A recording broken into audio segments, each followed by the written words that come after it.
Hi there and welcome back to the BroBryceHealth channel. My name is Bryce L. Tomlinson, and today I wanted to do a little check-in with you guys.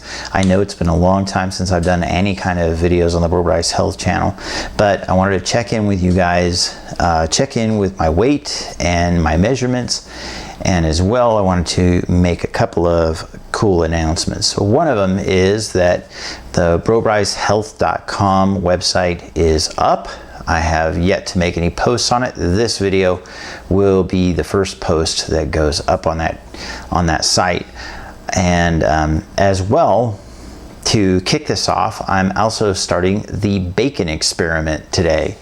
And this is a program developed by Dan Cabell, the bacon experiment, and he's got a Facebook group, and I want to give a big shout out to Dan for being the baconator, the crispy bacon crusader.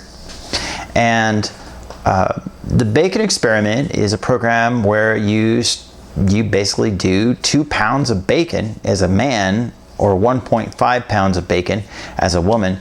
That's what you eat for the day. 2 pounds of bacon. I've already eaten my meal of 2 pounds of bacon already for today. Now that's the pre-cooked weight. So after you cook it, of course, it's going to weigh considerably less, losing some water weight and losing some fat weight. And I'm saving the bacon grease. And if you want to see how I did that and how I cook it and how I save the bacon grease, you can go over to the BroBryce Cooks channel.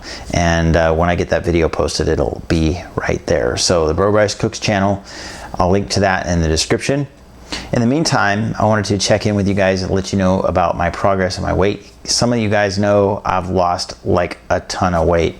I think when I checked in the first time on this channel, I was 269 pounds. I had gotten all the way up before that to 285 pounds.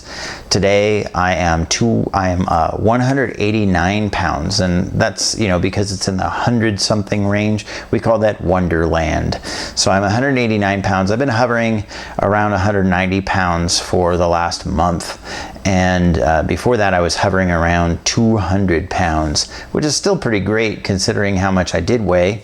My cholesterol numbers are considerably better. My cardiologist seems to think that my total cholesterol number is very high, but as some of you know who are educated in such matters, the total cholesterol number on a standard lipid panel is almost completely useless. But your trigs to HDL, trig to HDL ratio is very important, and mine is just a little bit less than 2 to 1.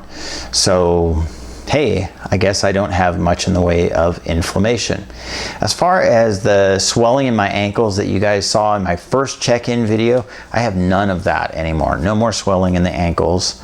Even though I'm very active, I'm on my feet almost the entire day. And now I've got a full-time job, which is what's taken me so long to get to the point where I can post anything, because the job that I have, I'm working in a warehouse, and it is absolutely grueling work every single day. So the fact that I'm able to do that and not be suffering constantly with excruciating pain all the time is pretty incredible. The fact that I'm not out of breath doing it, the fact that I can pull these huge pallets of food and products from place to place without really losing my mind or, you know, fainting or passing out or anything, you know, you can see that I'm in considerably better condition than I was when I first started out. But I still have some issues. I have AFib. I was diagnosed with that about a month ago, and I have still my carpal tunnel syndrome, especially with pulling stuff with pallet jacks and stuff. My carpal tunnel syndrome is acting up a lot. I am, for the first time in a couple years, back to wearing night splints on my wrists. I don't have to wear night splints on my feet anymore. I don't have to walk with canes anymore. Before I started all of this, at one point I was walking with 2 canes, but I am wearing night splints basically to keep the carpal tunnel from waking me up at night. And So, starting out the bacon experiment, like I said, I've already eaten my 2 pounds of bacon today. But the bacon experiment also tells you that you should measure yourself. Now, for all intents and purposes, a lot of these measurements are kind of a moot point because I've already lost most of the weight. And if you want to see what I look like before, check out the first video on this channel. And I'll put a link in the description down below. But here are my measurements for now. My neck today is 17.5 inches. My chest is 41 inches. Now those measurements haven't changed that much in like the last year because I lost most of the weight. My arms are 12.5 inches. I measured right about here. My waist is 37 inches. I would like that to be a little smaller. I've got about 20 pounds left to get to my goal weight, 25 pounds. I'm perfectly happy where I'm at. Totally comfortable. My belly, or as they put it here, the hips, that's about where my belly line is about 40 inches.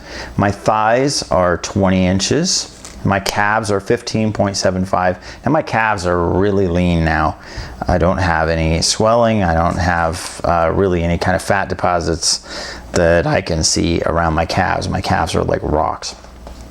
And another measurement that I threw in for good measure, because it did decrease in the first year that I was doing keto considerably.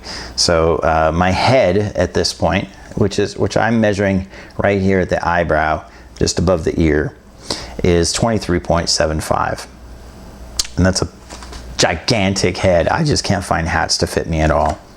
So just so you know, those are my measurements for today. My waist, again, is 37 inches. My belly is 40 inches. That's going to be the primary thing I'm going to focus on because that's where most of the fat is still residual at this point.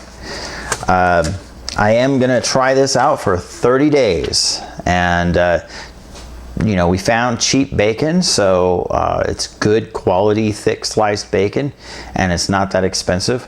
It is possible to find good cheap bacon, so I should be able to eat for around $5.50 a day. $5.50, maybe $6 a day, which if you think about it, if you're eating quality food every day, you know, if you were eating your vegetables, produce is expensive. If you're eating ribeyes and burgers and good high quality cheeses and butter, you're already spending some money every day anyway. Considerably less money than you spend on a doctor, okay? Now, what I'm really looking for, if you guys are wondering why I would do something like this after doing keto for so long, for one thing, it is keto by nature, the fact that it is gonna induce ketosis heavily. But the big thing that I'm looking for is I wanna see if maybe I can lose that 20 pounds of extra weight. Like I said, if I don't lose another pound, dude, I'm so happy right now with the results that I've had and the fact that I've been able to help some other people reverse their diabetes and lose weight pretty much effortlessly. But if they're able to do the change in the diet, that's the big thing. Anyway, so I'd like to lose the 20 pounds, but the big thing that I'm interested in is, will it affect my AFib? Now, I'm supposed to go back in for a follow-up on the 26th of this month, and I'm going to do an ultrasound just before that. So it'll be a heart ultrasound because they want to see if I'm going to be a good candidate for a surgery, ablation surgery, to try to fix my AFib. And I'd like to see if this affects it, this gets rid of it. I mean, you know, who would think, you know, bacon every day would, I don't know, maybe it will, maybe it won't. We'll find out. The other big reason is this carpal tunnel is the last residual thing that I have left really from my chronic pain. I don't really have the kind of chronic back pain and hip pain and foot pain and neck pain and a lot of the stuff that would normally stay inflamed for ages after an injury, like my car accident 2 years ago. All of that stuff, really, it's kind of, It doesn't really play a big part in my life at all. So my chronic pain is virtually gone. This carpal tunnel business, especially just right here, and it makes my, you see my knuckles are kind of swelled up and a little bit bruisey. And I would like to see if eating bacon every day has any effect on that. We'll find out, right? So those are the two big questions that I have. Will it affect my AFib, and how? And will it affect my carpal tunnel, and how? And the whole secondary issue is the weight loss. I'd like to see if this would effortlessly allow me to lose that extra 25 pounds of weight. If so, now I don't plan to eat bacon every day because, and here's the reason why I don't plan to eat bacon every day after the bacon experiment. I'm going to be faithful and true to the bacon experiment in its fullest form right up to the very end. But after that, I'm not going to be eating bacon every day. And the reason why is because I like bacon. I want to always like bacon. I want to continue liking bacon. And I have a funny feeling that if I were to continue eating bacon every day after that, that I probably would not keep liking bacon. I'd probably be kind of burnt out on it. In fact, at the end of the bacon experiment, I might just take a little vacation from it. Or you may find out that I just continue to love it. I want to make videos every day regarding my progress, regarding how I feel on this. I don't want to promise to make videos every day because I've already broken that promise before with this channel. But I want to try to do it. I will be honest, a lot of times after my work, I don't have the energy to do videos or editing or blogging or almost anything. I go to work, I come home, I take a shower, I go to bed. Maybe I watch a TV show, but I go to bed and get ready to do it again the next day. And that's not my favorite thing about life. I do like the work that I do because I like the heavy lifting. I like the vigorous activity, but I don't like being so tired at the end of the day. Maybe the bacon experiment will change that. Maybe the bacon experiment will give me some new life for this journey, but we'll find out. What I do know is that if I do bacon for 30 days, that's going to be a strong indicator for the direction that I'm going to go with my ketogenic approach from here on out. Now, I may go with something closer to a zero carb diet after that, depending on how I feel. If this pretty much nails it down, well, I definitely know what direction I need to go to continue being super healthy.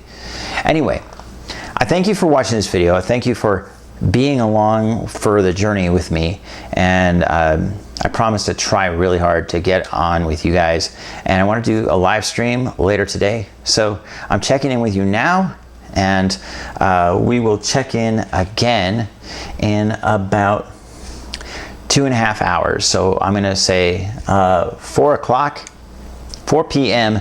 today. It's October 14th, and I will be back online live to chat with you guys and check in with you guys, and let's do some interactivity, some question and answers. So this is a pre-recorded video. The next one will be live. Hopefully this has answered some of your questions, but I'm going to check in with you guys again later, and then each day I want to check in with you guys again from the desktop. All right, catch you later. Be sure to check in on BroBryceHealth.info. That's the Facebook group. I also have the blog site, BroBryceHealth.com, which is where I will be posting this video, and as well any corresponding links to stuff that you might want to know about the bacon experiment and my other videos. Anyway, have a great day. We'll see you again soon. See you again at 4 p.m. Pacific Standard Time. I'll see you soon. Bye.